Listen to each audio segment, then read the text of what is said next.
غلط دكا دلي اللهم انت عبدي وانا ربك،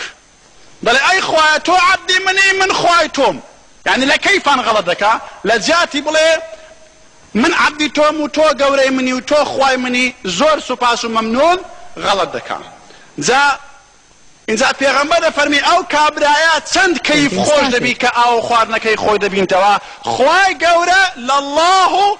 افرح بتوبة عبدي من هذا الرجل، افرح خواي قوري زيادة لو كابراي بي خوشا، يعني كيف خوش دبي كي اگر يچك توبة بكاو وبقري توا. جا خواي قوري قابل بتماي توبة ايميا خواي قوري لسر توبة ايما واستاوا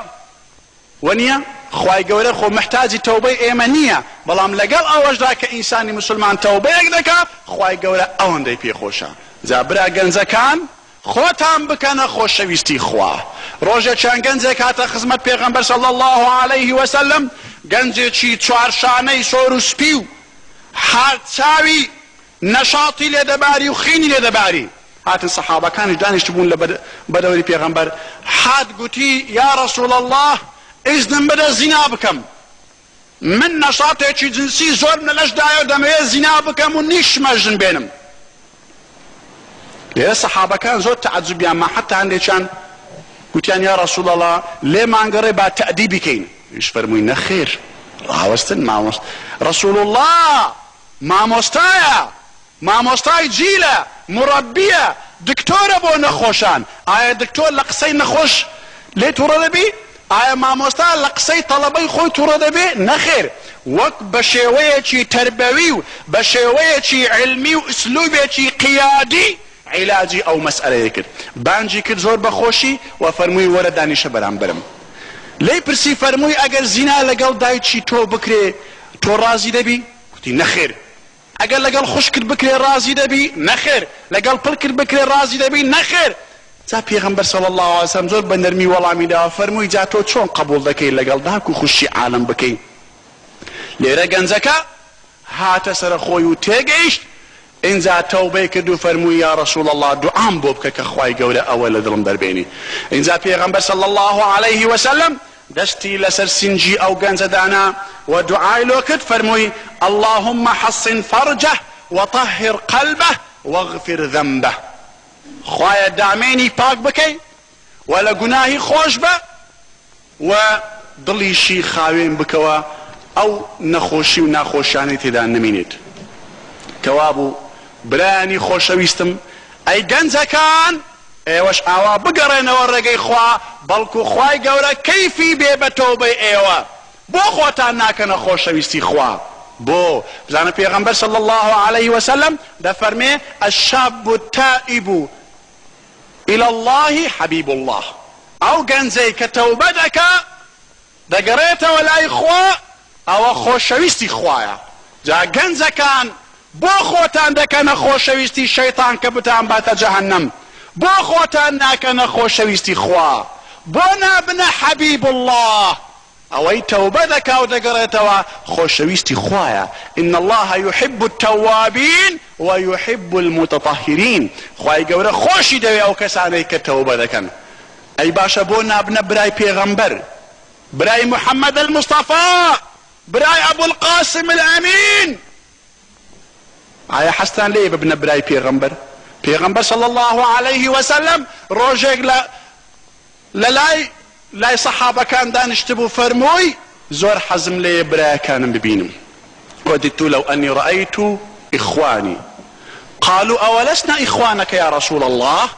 الصحابة كانوا كان يا رسول الله ادي اما براي تونين فرموي نخير قال بل انتم اصحابي واخواني الذين لم يأتوا بعد.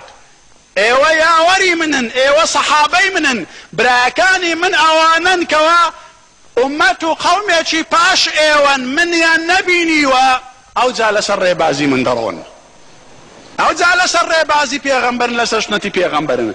جابراني خوشويستم ايما اگر ايستا لسر ربازي خوابين لسر سنتي پیغمبر بين بقرنا ورقي خوا توبة بكين هم خواي قورا كيفي بايما دي ايما خوش دويت وهم دبين براي محمد صلى الله عليه وسلم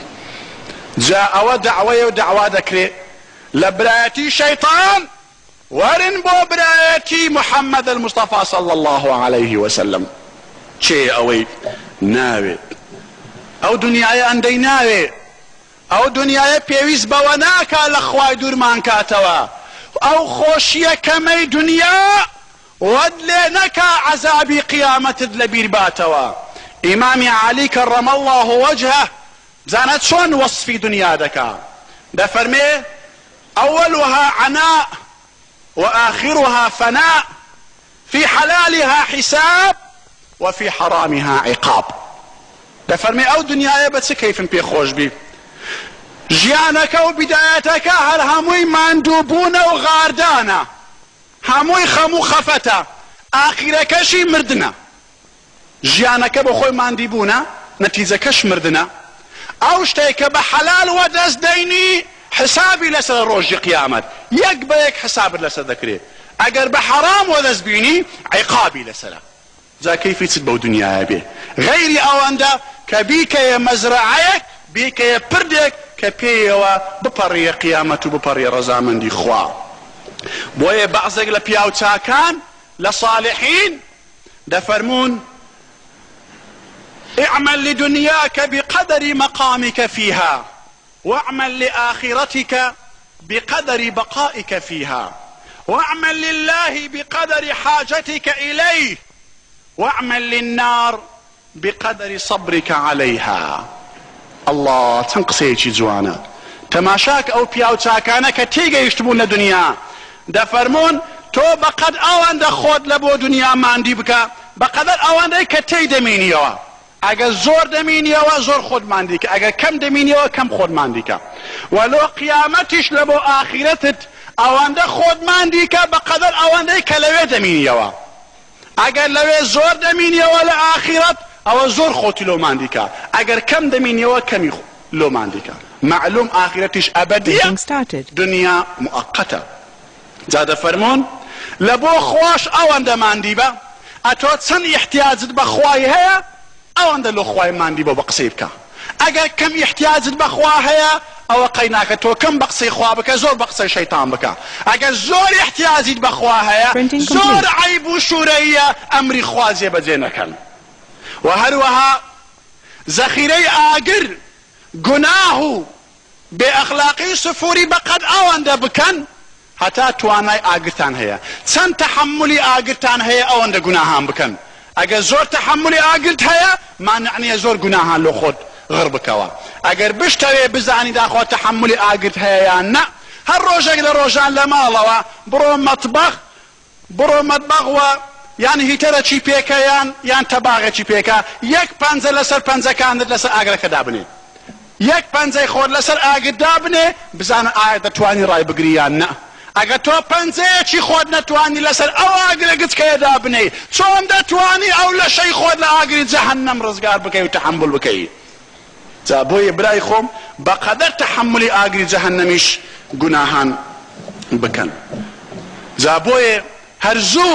هەرزوو تاخیری مەکەن تەوبەتی تەواو بەدڵێکی صاف گەڕانەوە بۆ خۆدا مەڵێ سەوفە ئەتوب مەڵێ گەورە بمهەنجینێ مەڵێ با کچەکەم مێردی بکە هەنجینێ مەڵێ با عالەم جارێ بیبینێ هەنجینێ نە چونچی گوتیتیان صالحین ئەوەی کە تەوبە تەخیر دەکا وەکو کابرایەکە کە دەیەوێ نەمامێکی گچکە هەڵقوڵێنی لە عاد لە عادە هەڵ